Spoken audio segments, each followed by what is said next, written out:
ये सबसे पहले तो जाति जनगणना का जो लिस्ट आया है उसके लिए मैं बिहार के नेता का बहुत बहुत शुक्रगुजार हूँ। और जाति जनगणना आने से इतना तो तय हुआ है कि जिस तरह से रिजर्वेशन चल रहा था बिहार में या हिंदुस्तान में, बिल्कुल गलत ढंग से चल रहा था।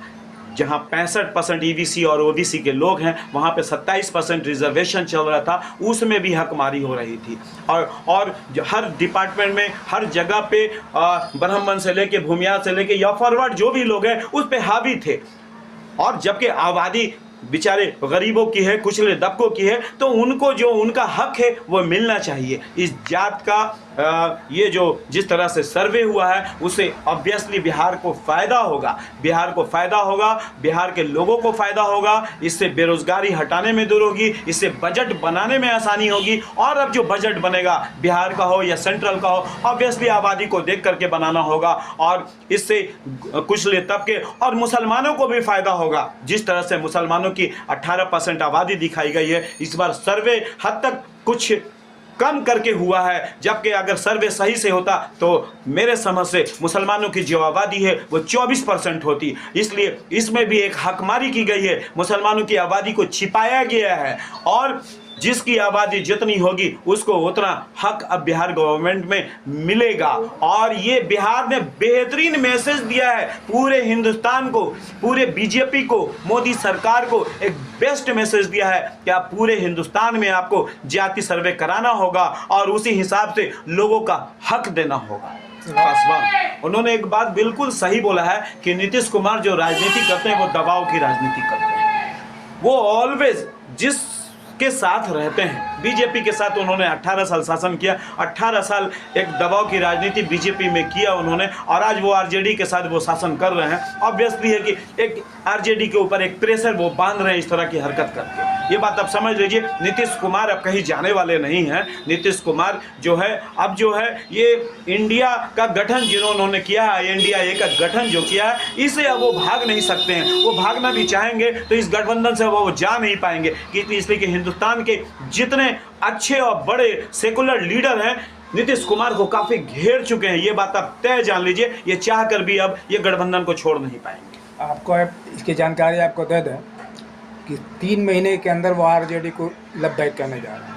आप इसको आप नोट कर लीजिए, आप देख लीजिएगा कि देखिए अब ये सोच आपकी हो सकती है, लेकिन जो मेरी पॉलिटिकल जो मेरा ये कहता है उसमें नीतीश कुमार अब चाह कर भी वो इस से अब दूर नहीं जा सकते हैं। और इससे बीजेपी को काफी खतरा है। ये जाति जो जनगणना हुआ है, बीजेपी इसमें फंस चुकी है।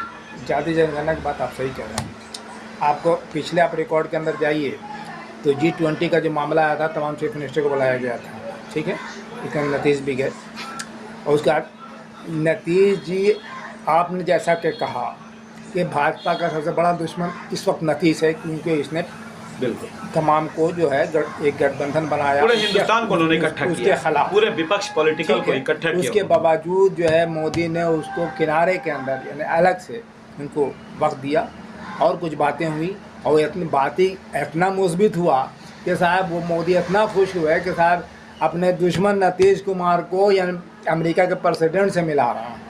अब बहुत काफ़ी खुश हूँ। इसका वजह क्या है बता सकते हैं? देखिए फिर मैं आपको एक बात इस पे यही कहूँगा कि नीतीश कुमार ऑलवेज दबाव की राजनीति करते हैं और ये पलटते भी हैं, नो डाउट। कई बार अपनी सत्ता को इधर से उधर ये कर चुके हैं और कई पार्टी को इन्होंने तोड़ मरोड़ कर चुके हैं। लेकिन अभी जो हालात है जदयू का, जिस तरह से उनके और भी जो सीनियर लीडर जो उसके अंदर हैं वो बिल्कुल नहीं चाहेंगे कि अब ये बीजेपी में जाएं। अगर ये जाने की कोशिश भी करते हैं तो हमें लगता है कि इनके पार्टी में बुरी तरह से, जिस तरह से आपके चिराग पासवान जी ने कहा कि इनके पार्टी में बिल्कुल तोड़ मरोड़। जो बात हुई थी, जो सामने आई बात कि नीतीश कुमार ने जो है मोदी को एडवाइस किया कि साहब हमने जो है महिला आरक्षण दिया, तमाम महिला हमारे साथ हैं, अब एक ही आपका तरीका बच गया कि आप हमारी महिला आरक्षण दे दीजिए, मतलब इतने औरतें आपके महिलाएं आपके वोटर बन जाएंगी। और ये बात उसको जो है बहुत अच्छी लगी